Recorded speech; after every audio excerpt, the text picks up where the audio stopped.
Hello friends and welcome back to Motor Redefined. আমি আপনাদের host and দোস্ত অরিন্দম ঘোষ। আজকে আপনাদের জন্য একটা কম্প্যারিজন নিয়ে এসেছি। দুটো সিবলিংকে কম্পেয়ার করবো, 2024 Bajaj Pulsar NS160 and 2024 Bajaj Pulsar N160। দেখুন, দুটো 160 সিসির বাইক, কিন্তু এখানে এখন অয়েল কুলিং সরিয়ে জাস্ট এয়ার কুলিং আছে N160-তে।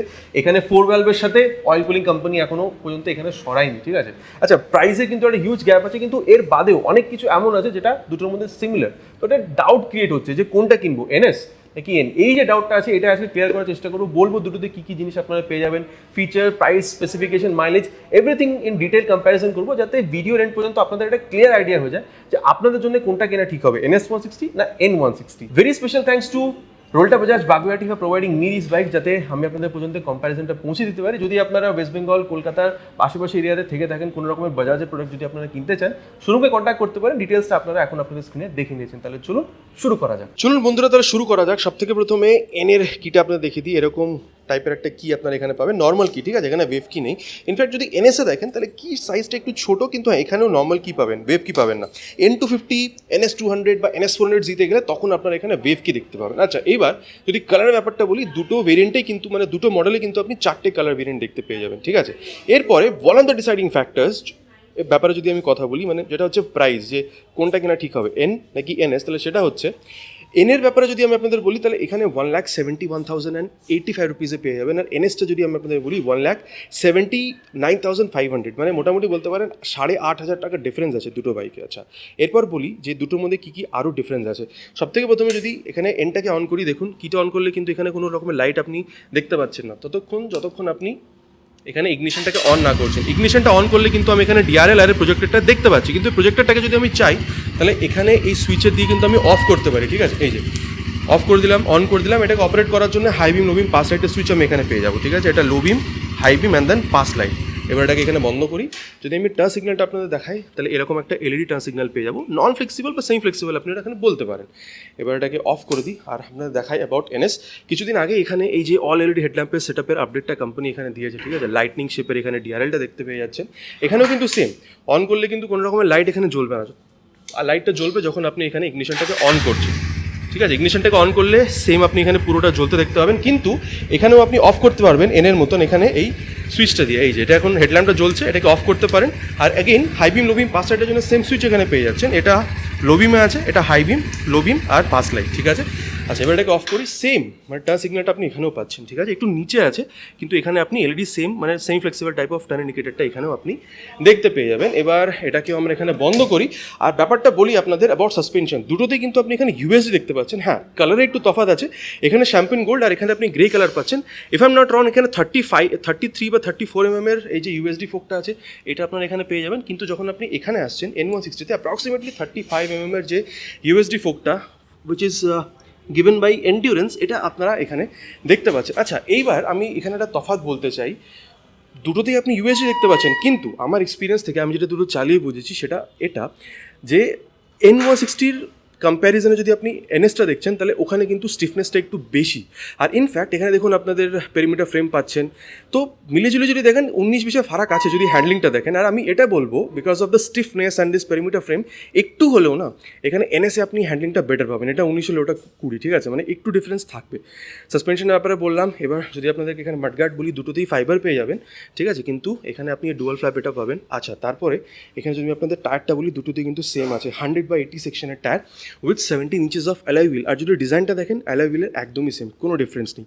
এরপরে সেফটি ব্যাপারটা বলি, দুটোতে আপনারা ডুয়াল চ্যানেল এবিএস পাবেন, কিন্তু N160-তে 3টে এখানে আপনি মোড পেয়ে যাবেন এবিএসে। সেটা হচ্ছে road, rain and then off road mode. এবার এটা কি সেটা আমি যখন আপনাদেরকে মিটার কনসোলটা বলবো এনের, তখন আপনাদের আলাদাভাবে বলবো। কিন্তু হ্যাঁ, এখানে বলে দিই, দুটোর মধ্যে কিন্তু সেম আপনারা সেট আপ ব্রেকিংয়ে দেখতে পাবেন। দুটোর মধ্যে গ্রেমিকা ক্যালিপার দিয়ে এখানে 300 mm বড় একটা disk with this ABS ring আপনারা এখানে দেখতে পেয়ে যাচ্ছেন, ঠিক আছে।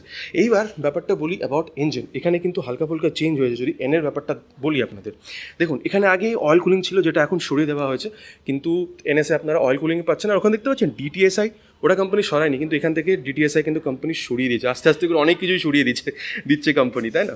আচ্ছা, এবার বলি আপনাদের দুটোর মধ্যে কী কী আছে। 164.82cc SOHC valve air cooled fuel injected engine আপনারা এখানে N160 পাচ্ছেন। আচ্ছা, পাওয়ার ফিগারটা যদি বলি তাহলে এখানে কিন্তু 16 PS ম্যাক্স পাওয়ার আর 14.65 নিউটন মিটার ম্যাক্স টর্ক আপনারা এখানে পাবেন। এরপর এই যে ইঞ্জিন যে কাউলটা দেখতে পাচ্ছেন, দেখুন এখানেও গার্ড করছে আর এটা অনেক মানে ভালো কোয়ালিটির এখানে পাচ্ছেন। কিন্তু এনএসএ দেখুন কোয়ালিটি এটা ভালো, কিন্তু দেখুন ভেতর থেকে এটা গার্ড করছে না, এটা একটা ডিফারেন্স আছে। আচ্ছা, এরপরে আরেকটা জিনিস ইঞ্জিন রিলেটেড এখানে বলি, এর একটা ভিডিও আমি যে main channel motor redefined Hindi channel সেখানে আমি আপলোড করেছিলাম যে এখানে কিন্তু এখন আপনারা স্লিপ অ্যান্ড অ্যাসিস্ট ক্লাচও পেয়ে যাচ্ছেন। ক্লাচটা তো হালকাই, খুব সফট, কিন্তু সাথে সাথে অ্যাগ্রেসিভ ডাউনশিফটও যদি করেন রিয়ার টায়ারটা স্লিপ করবে না, এটা অ্যাক্সিডেন্ট থেকে হেল্প করবে। ঠিক আছে, অ্যাক্সিডেন্ট থেকে রক্ষা করাতে হেল্প করবে স্লিপ অ্যান্ড অ্যাসিস্ট ক্লাচ, ওটা আপনারা এখানে পেয়ে যাচ্ছেন। এইবার আপনাদের বলি অ্যাবাউট এনএস। আচ্ছা, দুটোতেই কিন্তু আপনারা এখানে এই যে ক্র্যাশ গার্ড পেয়ে যাবেন, দুটোরই শেপ একটু আলাদা, কিন্তু হ্যাঁ মানে গাড়িটা যদি সাইড ওয়াইজ পড়ে তাহলে স্ক্র্যাচেস বা ডেন্ট থেকে কিন্তু অনেকটা রক্ষা করবে। ঠিক আছে, তো এটা দুটোতেই আছে, কিন্তু দেখুন এটাতে কিন্তু কিক স্টার্ট আছে যেটা আপনারা এনে পাবেন না। এর ব্যাপারটা বলি, 160.3 CC SOHC 4 valve oil cool fuel injected ইঞ্জিনের আপনারা এখানে পেয়ে যাবেন। তো এখানে এয়ার কুল 2 valve, এখানে অয়েল কুল 4 valve আপনারা পাচ্ছেন। আচ্ছা, এরপরে DTSIটা এখানে আছে, NNA-টা তো আপনাদের অলরেডি বলেছি। এরপরে বলে দিই, এখানে আপনারা 17.2 PS এর ম্যাক্স পাওয়ার আর 14.6 নিউটন মিটার ম্যাক্স টর্ক পাবেন। টর্কটা দুটোরই সেম, কিন্তু পাওয়ার এখানে 1.2 PS বেশি আছে।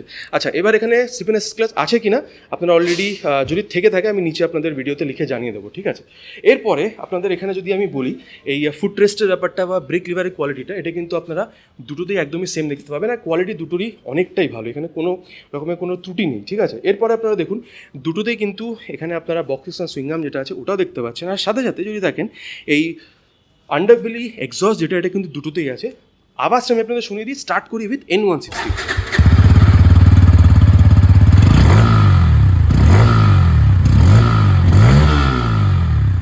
আচ্ছা, N160টা আমি আপনাদের এখানে শুনিয়ে দিলাম। এরপরে আমি আপনাদের যেটা শোনাতে চাইবো সেটা হচ্ছে অ্যাবাউট NS160। এটার কিটা অন করে দিই, এবার এটারও আওয়াজটা।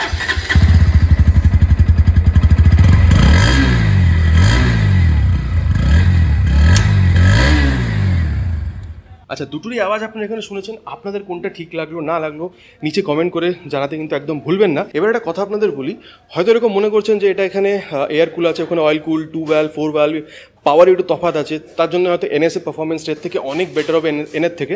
অ্যাকচুয়ালি দেখতে গেলে কিন্তু সেটা না। 0 to 60 দেখেন বা 0 to 100 kilometre per hour top দেখেন বা টপ স্পিড দেখেন, দুটোর মধ্যে কিন্তু খুব বেশি যে টাইমের তফাৎ হবে সেটা কিন্তু না। মানে ইনশর্ট বলতে চাইছি অ্যাক্সেলারেশনে দুটোর মধ্যে খুব বেশি তফাৎ হবে না। ঠিক আছে, এরপরে আমি যদি আপনাদের দুটোরই এখানে মানে রেয়ার সেকশনটা দেখাই, দেখুন দুটোরই আপনাদের যদি কিটা অন করে দেন না তাহলে খুব একটা ফারাক পড়বে না। যতক্ষণ আপনি ইগনিশনটা অন না করছেন ততক্ষণ কিন্তু দুটোরই এই যে টেল ল্যাম্প আছে আপনি ওটাকে অপারেট করতে পারবেন না। দুটোরই টেল ল্যাম্প আপনি এখানে এলইডি পেয়ে যাবেন, আর ফ্রন্টের মতন রিয়ারে যদি দেখেন তাহলেও কিন্তু এখানে এলইডি এই যে টাচ সিগন্যাল এগুলোই পাচ্ছেন। কিন্তু হ্যাঁ, এইখানে রিফ্লেক্টরের সাথে এনএসএ আপনি এখানেও একটা এক্সট্রা রিফ্লেক্টর পেয়ে যাচ্ছেন। বাকি হ্যাঁ, যদি টেল টাইডি দেখুন তাহলে এনএসএ কিন্তু এখানে একটু স্টাইলিশ আছে, হ্যাঁ এটাও ভালো, কিন্তু এনএসটা একটু বেশি স্টাইলিশ। আপনারা কি ভাবছেন কোনটা বেটার, এনএস নাকি এন?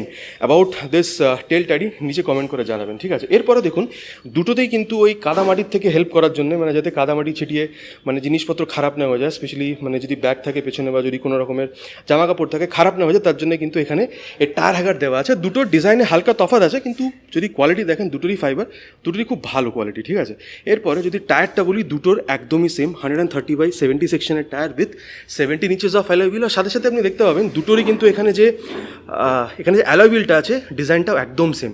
আর যদি আপনি এখানে ব্রেকিংটা দেখেন এটাও দুটোতে একদমই সেম, যেটা হচ্ছে 230 mm এর।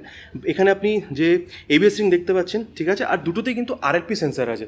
এরকম অনেক সময় হয় না যে আপনি যখন ফ্রন্ট ব্রেকটা খুব টাইটলি যখন হোল্ড করেন তখন পিছনের চাকাটা লাফিয়ে ওঠে, তো সেটা হবে না। অ্যাক্সিডেন্ট থেকে অনেকটা এখানে হেল্প, মানে অ্যাক্সিডেন্ট থেকে বাঁচতে অনেকটা হেল্প করবে।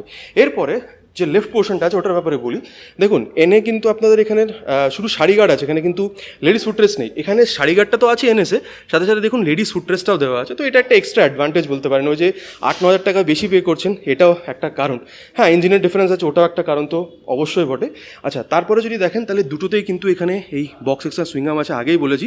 দুটোতেই আপনি ওপেন ইঞ্জিন সিস্টেম দেখতে পাবেন, মানে দুটো বাইকে কিন্তু মেন স্ট্যান্ড আছে, দুটো বাইকে সাইড স্ট্যান্ড আছে, আর দুটো বাইকে side stand engine cut off সেন্সারও আছে, আর দুটো বাইকই 5 speed gear box, 1 down and 4 up. এবার যদি সিটটা দেখেন তাহলে এনএসএ 810 mm সিট হাইট, আর এখানেও দেখছেন আপনি স্প্লিট সিট পেয়ে যাচ্ছেন, সেম স্প্লিট সিট আপনি এখানেও পাবেন। আর কুশনিং যদি দেখেন না, দুটোরই কিন্তু অনেকটাই সেম। আর হ্যাঁ, দুটোর মধ্যে কিন্তু আপনি এখানে এই যে স্প্লিট গ্র্যাব হ্যান্ডেল আছে, দুটোরই আপনি এখানে দেখতে পাচ্ছেন। হ্যাঁ, ডিজাইনটা কিন্তু দুটোরই আলাদা। কিন্তু হ্যাঁ, যদি আপনি N160 সিট হাইট দেখেন 795 তো আপনি বলতে পারেন আপনার হাইট যদি 5'2" পর্যন্ত হয়ে থাকে, N160টাকে রাইড করা খুব একটা টাফ হবে না। কিন্তু হ্যাঁ, এনএসে আসতে গেলে আপনার হাইটটা যদি একটু বেশি থাকে, মানে মোটামুটি যদি 5.34 থাকে, তাহলে আমার ঠিকঠাক হবে। দেখুন, নর্মালি 5.2 হলে দুটোই আপনি চালাতে পারবেন, কিন্তু কমফোর্টেবলি চালানোর জন্য যেটা দরকার সেটা আপনাদের জানিয়ে দিলাম। প্লাস যদি আমি এখানে ট্যাঙ্ক বলি, এটা কিন্তু 12 লিটারের ফাইবারের এখানে ট্যাঙ্কার দেখতে পাচ্ছেন। ভেতরে আপনি অ্যাকচুয়াল ট্যাঙ্ক পাবেন সেটা মেটালের, আর 12 লিটারের পাবেন। এখানে যদি আপনি দেখেন ডিরেক্টলি আপনি এখানে মেটালের পাচ্ছেন। 40 লিটার্সের ট্যাঙ্ক আপনি এখানে পাচ্ছেন। এখানে আমি বলবো দুটোর মধ্যে কিন্তু এমন কোনো মাইলেজের ডিফারেন্স হবে না, দুটোতেই 40 থেকে 45 কিলোমিটার্স মাইলেজ আপনি এক্সপেক্ট করতে পারেন। এরপর ওয়েট, এটাও দুটোতেই সেম 152। হ্যাঁ, আগে মানে আপডেটের আগে এখানে আপনি এনে 154 কিলোগ্রাম পেতেন। এরপর যদি এখানে হ্যান্ডেল বারটা বলি, দেখুন এনএস কিন্তু কমপ্লিটলি মানে স্পোর্টি সাইডে যায়, ওই জন্য এখানে আপনি যে ক্লিপ অন হ্যান্ডেল বার এটা এখানে পেয়ে যাচ্ছেন। ইনফ্যাক্ট যদি এখানে বাটনসগুলোও দেখেন, তাহলেও কিন্তু দুটোর মানে অনেকটাই মিল আছে। ইনফ্যাক্ট যদি আপনি এখানে মিটার কনসোলটাও দেখেন, দুটোর মধ্যে কিন্তু একদমই মিল আছে। কিন্তু এখানে এবিএস মোডটা নেই, যেটা আপনারা এনে পেয়ে যাবেন। তো এনে গিয়ে আমি আপনাদের ব্যাপারটা বলছি। কিন্তু হ্যাঁ, তার আগে দেখে নিন, দুটোতেই কিন্তু আপনারা এখানে মোবাইল চার্জিং পোর্ট পেয়ে যাচ্ছেন। এটা এখানে আছে, আর এনে আপনাদের এখানে এই বলতে পারেন যে ট্যাঙ্ক মাউন্টেড আছে। আরেকটা জিনিস, E20 স্টিকারিংও কিন্তু আপনারা এখানে দুটোতেই দেখতে পাচ্ছেন। তো বলতে পারেন দুটো ইঞ্জিনকেই কিন্তু আপনারা ফ্লেক্স ফিউল দিয়েও রান করতে পারবেন, চাপ হবে না। এবার আপনাদের বলি about the metre console. On করার টাইম দেখতে পাচ্ছেন পুরো একটা এখানে সোয়াইপ নিচ্ছে। আচ্ছা, এখানে আপনি tachometer, speedometer, then odometer, neutral মানে gear position sensor, fuel gear sensor দেখতে পাচ্ছেন।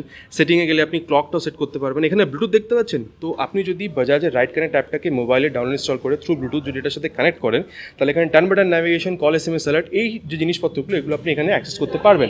সেম জিনিসটা এখানেও আছে। হ্যাঁ, এখানে কি দুটো বাটন এক্সট্রা আছে, আর শুধু ব্লুটুথটাকে টগল করার জন্য এখানে এম বাটনটা আছে। আর এখানে কি এনে কি পুরোটাই আপনি এখানে এই বাটনটা দিয়ে টগল করতে পারবেন, ঠিক আছে। এরপরে যদি আপনি দেখেন, তাহলে এই বাটনটা ইউজ করে আপনি এখানে সেটিং থেকে দেখুন এখানে ইনস্ট্যান্টেনিয়াস ফুয়েল ইকোনমি মতলব রিয়েল টাইম মাইলেজ ইন্ডিকেটরটা দেখাচ্ছে, then average fuel economy for trip A, for trip B, এই জিনিসগুলো দেখিয়ে দিচ্ছে, ঠিক আছে। আচ্ছা, এখানে আপনারা যেটা দেখতে পাচ্ছেন সেটা হচ্ছে রোড মোড। ইনফ্যাক্ট যদি আপনি এখানে ডাবল ক্লিক করেন, তাহলে কিন্তু রোড মোড থেকে আপনি এখানে রেইন মোড, ইনফ্যাক্ট আরেকবার ডাবল ক্লিক করলে কিন্তু অফ রোড মোডেও যাবেন। রোড মোডে এবিএসের ইনক্লুশনটা ম্যাক্সিমাম, আর অফ রোড মোডে এবিএসের ইনক্লুশনটা আপনি এখানে মিনিমাম দেখতে পাবেন, ঠিক আছে। মানে এরকম বলা যেতে পারে, অফ রোড মোডে যখন আপনি রিয়ার ব্রেকটাকে মানে ইউজ করছেন, লক হওয়া পর্যন্ত কিন্তু এবিএসটা ইনক্লুড করে না, এটাও আপনি বলতে পারেন, ঠিক আছে। তাহলে এটা আপনাদের বলে দিলাম। হ্যাঁ, দুটোর মধ্যেই এই বাটনসগুলো সেম বলেছি। হাই বিম, লো বিম, টার্ন সিগন্যালের এখানে সুইচ, দেন টগল করার জন্য এটাকে এম এর বাটন পাচ্ছেন, টার্ন সিগন্যাল, আর আপনি এখানে হর্নটা খুব বেশি লাউড না, কিন্তু ঠিকঠাক আছে, ক্রাউডে শোনা যাবে। এখানে আপনি ইঞ্জিন কি সুইচ পাচ্ছেন, আর এখানে হেডল্যাম্পের সাথে ডিআরএলটাকে মানে এখানে চেঞ্জ করার জন্য এই সুইচটা, নিচে আছে ইঞ্জিন অন করা সুইচ, এক্সস্ট অন অলরেডি শুনিয়ে দিয়েছি। হালকা একটু তফাৎ আছে কিন্তু, ঠিক আছে। এখানে যদি আপনি এই টার্ন সিগন্যালটা দেখেন, তাহলে এটার মধ্যে হালকা একটুখানি কিন্তু ডিফারেন্স আপনারা দেখতে পেয়ে যাবেন, ঠিক আছে। আর হর্ন এখানেও মোটামুটি ওই রকমই। আর হ্যাঁ, যদি আপনারা এখানে এই মিররটা দেখেন, তাহলে কিন্তু ডিজাইনটা ডিফারেন্ট আছে। আর বলতে পারেন রিয়ার ভিউটা কিন্তু এই মিরর দিয়ে, দুটো মিররেই কিন্তু আপনারা মোটামুটি ভালো দেখতে পাবেন, খুব একটা প্রবলেম হবে না। তাহলে বাইকটার ব্যাপারে কমপ্লিট আমি আপনাদের বলেছি। হ্যাঁ, যদি আপনি মেনটেন্যান্স দেখেন, দুটো বাইকেরই মোটামুটি সেমই আছে। কিন্তু হ্যাঁ, যদি আপনি ফাইবার কোয়ালিটি দেখেন, তাহলেও বলবো মোটামুটি দুটো বাইকেরই সেম, প্রবলেম আপনাদের কোনো বাইকেই হবে না। বলতে পারি এই যে এই সিট কাউলের এখানে যে ব্যাপারটা আছে, এটা কিন্তু আপনারা এনএসে একটু হলেও বেটার দেখতে পাবেন। তো কমপ্লিটলি বাইকটার ব্যাপারে বলে দিয়েছি। এবার আপনাদের বলি কনক্লুশনে যে কোনটা কেনা আপনাদের জন্য ঠিক হবে। দেখুন, এমন কিন্তু কোনো রকমের খুব বেশি ডিফারেন্স নেই। হ্যাঁ, ইঞ্জিনের ডিফারেন্স আছে, সেটা আপনাদের আমি জানিয়ে দিয়েছি। কিন্তু তার বাদে যদি আপনারা দেখেন খুব একটা ডিফারেন্স নেই। আমি এটা আপনাদের বলতে পারি, যদি মাইলেজ আপনাদের 1,65,70 মধ্যে থেকে থাকে, আপনাদের এনে লুকটা যদি ভালো লাগে, ইউএসডি, মনোশক, টায়ারগুলো আপনাদের মোটা চাই, ডুয়াল চ্যানেল এবিএস, দেন আপনাদের এই এবিএস মোড চাই, ঠিক আছে। এনে লুকটা আপনাদের ভালো লাগছে, মাইলেজ 45 কিলোমিটার পর্যন্ত আপনাদের চাই, ফিচার চাই যেরকম turn button navigation, call, SMS alert. আমার মনে হয় যদি অয়েল কুলিং খুব একটা প্রবলেম আপনাদের মনে না হয়, তাহলে আপনারা N160 নিয়ে নিতে পারেন, ঠিক আছে। ডেলি রাইডসের জন্য খুবই ভালো হবে। N160 বাদে যদি এনএসে আসেন, এটাও কিন্তু ডেলি রাইডের জন্যই, ঠিক আছে। হ্যাঁ, ওকেশনাল অফরোড মানে আপনারা বলতে পারেন যে লং রাইডস বা হাইওয়ে রাইডস আপনার দুটোতেই করতে পারেন। কিন্তু আমি এটা বলতে পারি যে দেখুন, এনএসের যে লুকটা আছে না, এটার একরকমের ফ্যান ফলোয়িং আছে। বাট আর একটা জিনিস এটাও আছে যে এখানে যে পেরিমিটার ফ্রেম স্টিফনেসের জন্য একটু হলেও আপনি যে ওভারঅল হ্যান্ডলিং, এটাতে আপনি এখানে বেটার পাবেন। বাকি মাইলেজ দুটোতে সেম, টায়ারও দুটোতে সেম, ডুয়াল চ্যানেল এবিএস। আর পাওয়ারের জন্য আমি অ্যাগেন বলতে পারি যে দুটোর মধ্যে কিন্তু খুব বেশি পারফরমেন্সের ডিফারেন্স এখানে হচ্ছে না। তাহলে এটা বলতে পারেন যে এনএসের লুক যদি আপনার ঠিকঠাক লাগে, বাজেট যদি মোটামুটি 8-10 হাজার টাকার বেশি থাকে, মতলব 75-80 পর্যন্ত যদি আপনাদের বাজেট থেকে থাকে, এনএসের যদি লুকটা আপনাদের ঠিক লাগে, ঠিক আছে, আমার মনে হয় একটু স্পোর্টি যদি আরও এনের থেকেও যদি আপনি বেশি স্পোর্টিয়ার লুকিং যদি বাইক চেয়ে থাকেন, তাহলে আমার মনে হয় এই যে বাইকটা, এটাও কিন্তু আপনারা কিনতে পারেন, যেটা হচ্ছে 2024 বাজাজ পালসার NS160। তো বন্ধুরা, দুটো বাইকের ব্যাপারে আপনাদের বলে দিয়েছি। এবার আপনারা নিচে লিখে জানাবেন কমেন্টে যে আপনারা কোনটা বেশি ভ্যালু ফর মানি বাইক মনে করেন, ঠিক আছে, N160 না NS160, আর আপনারা কোনটা কিনতে চাইবেন বেশি, এন নাকি NS। আশা করছি ভিডিওটা আপনাদের ভালো লেগেছে। চ্যানেলটা একদমই নতুন, ভাইকে মোটিভেট করার জন্য ভিডিওতে একটা লাইক, যদি আপনারা চ্যানেল নতুন থাকেন আর এরকম আরও ইনফরমেটিভ কন্টেন্ট পাওয়ার জন্য চ্যানেলটাকে সাবস্ক্রাইব করবেন আর বেল বাটনটা অলে একদমই ক্লিক করতে ভুলবেন না। খুব তাড়াতাড়ি দেখা হবে এরকমই আর একটা ভিডিওতে, এরকম বাইক বা স্কুটারের সাথে। Till then ride safe and জয় হিন্দ।